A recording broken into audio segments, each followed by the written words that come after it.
um assunto importante que pouca gente comentou: a nova lei do gás. Esse é o Visão Libertária, sua fonte de informações descentralizadas e distribuídas. Foi aprovado no dia 17 de março na Câmara dos Deputados o projeto de lei 4476 de 2020, conhecido como a nova lei do gás, que segue agora para a sanção presidencial. E o que isso significa na prática para o mercado e para os consumidores? O gás natural, é importante destacar, não é a mesma coisa que o GLP, aquele gás de botijão da cozinha normal. Ambos são compostos de vários hidrocarbonetos, portanto são combustíveis, mas o GLP pode ser liquefeito por pressão, o que facilita muito o transporte dele em botijões. O próprio nome diz, gás liquefeito de petróleo, GLP. O gás natural, por outro lado, contém mais hidrocarbonetos leves, o que o torna difícil de ser liquefeito. Não é impossível, mas é muito difícil, requer pressões muito altas, temperaturas baixas, o que seria impraticável em botijões. Isso faz com que o gás natural precise ser transportado por dutos. Até existem navios e caminhões de transporte de gás natural liquefeito,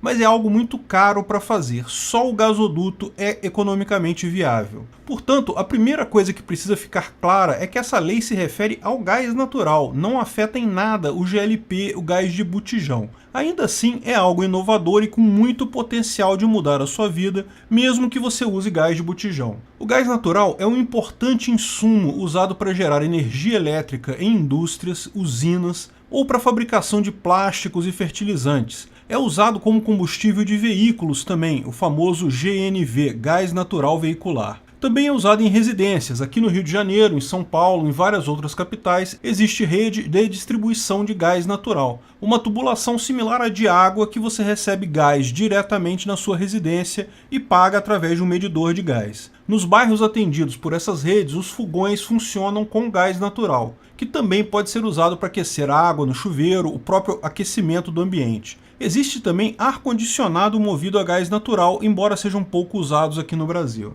O gás natural é considerado a fonte de energia mais barata e limpa entre as fontes fósseis, ou seja, se comparado com carvão, petróleo, etc. Muitos consideram ainda uma fonte mais limpa que algumas energias renováveis, já que não dependem de minerais raros como a energia solar, com a vantagem de ser uma energia perene, não ser intermitente. O gás natural é produzido da mesma forma que o petróleo. Geralmente estão misturados nos poços. Tanto o gás natural quanto o petróleo estão nos mesmos postos em proporção que varia de poço para poço. Tem poço que produz muito petróleo e quase nada de gás natural, outros meio a meio, outros produzem muito gás natural e pouco petróleo. No Brasil temos um curioso caso de haver enormes reservas de gás, uma monstruosa produção de gás natural, mas esse gás não chega no consumidor final. De fato, o Brasil produz cerca de 120 milhões de metros cúbicos de gás natural por dia, mas mais de 40% desse gás é reinjetado no próprio poço de petróleo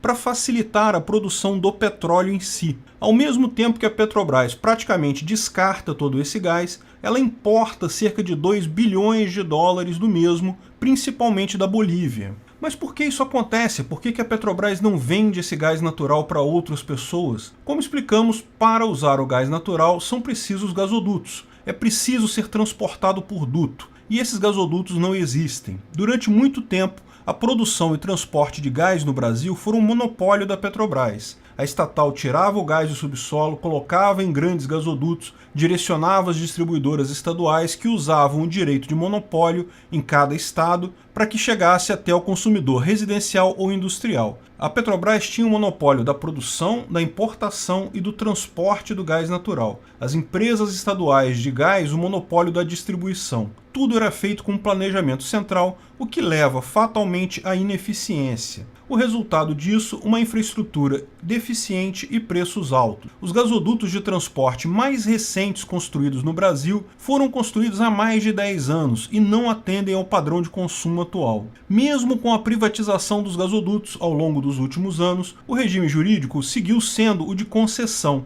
ou seja, o gasoduto pertence ao governo, que deixa um empresário operar ele durante um período. Pior, todo o planejamento do gasoduto é do governo, fazendo com que o processo de construir novos gasodutos seja lento e burocrático. A principal alteração da nova lei do gás é que agora gasodutos podem ser feitos pelo regime de autorização. A empresa pede uma autorização ao Estado para construir um gasoduto em determinada região, e esse gasoduto será propriedade da mesma. A vantagem óbvia é que será um processo muito menos burocrático e fica muito mais interessante instalar novos dutos, já que agora eles vão pertencer à empresa. Lógico, a ANP, Agência Nacional do Petróleo, ainda vai precisar autorizar esse gasoduto. Vamos ver como será o processo de aprovação da ANP, mas ainda é melhor só autorizar do que planejar a coisa toda. A produção de gás ainda é feita conforme a mesma concessão da ANP para petróleo. Lembra? São os mesmos poços que produzem as duas coisas. Mas agora as empresas podem também importar gás diretamente. Embora nesse caso eu não sei se vai ter muita coisa, porque o grande produtor de gás natural nas vizinhanças é a Bolívia,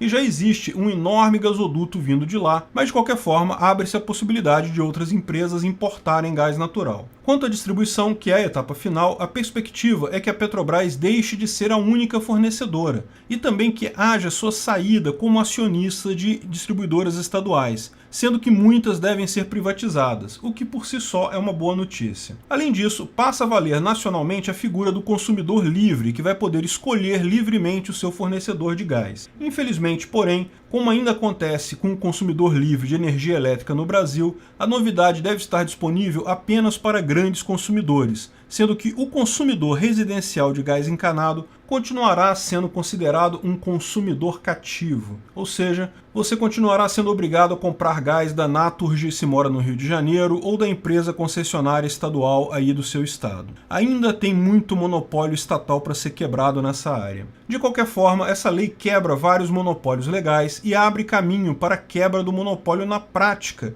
de uma empresa específica que pouca gente explicitou o nome ao falar dessa lei do gás, a Petrobras. Sim, de certa forma, essa lei é um belo passo na direção da privatização e abertura de mercado nessa área, tirando da Petrobras o centro do planejamento ali. A estimativa é que novos investimentos cheguem a mais de 100 bilhões de reais nos próximos 10 anos e, com a maior concorrência, os preços para o consumidor final caiam. Não apenas o consumidor de gás, quem tem gás natural encanado em casa ou que usa o gás natural veicular no seu veículo, mas também os consumidores de energia elétrica, posto que as termoelétricas também terão redução de custo. Toda redução ou anulação de monopólio e possibilidade de aumento de concorrência é positiva, já significa uma menor intervenção estatal na liberdade individual. Entretanto, cabe frisar que ainda há muita regulamentação estatal no setor. O Estado ainda regulará as tarifas através da ANP, o que é longe do ideal. Ainda existe o monopólio do gás para o consumidor final nas empresas estaduais. Enfim, ainda falta muito a ser feito. E junto com isso, a decisão de onde instalar gasodutos deveria ser fruto de mera negociação entre o empresário e o proprietário da terra, que deveriam negociar bilateralmente o direito de passagem.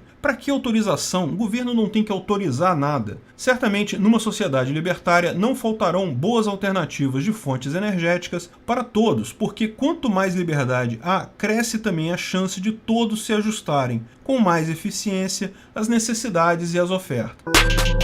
Obrigado por sua audiência. Esse artigo foi sugerido por Lucas Samuel Galdino Orlandini, escrito por Felipe Vilela, revisado e narrado por Peter Turguniev.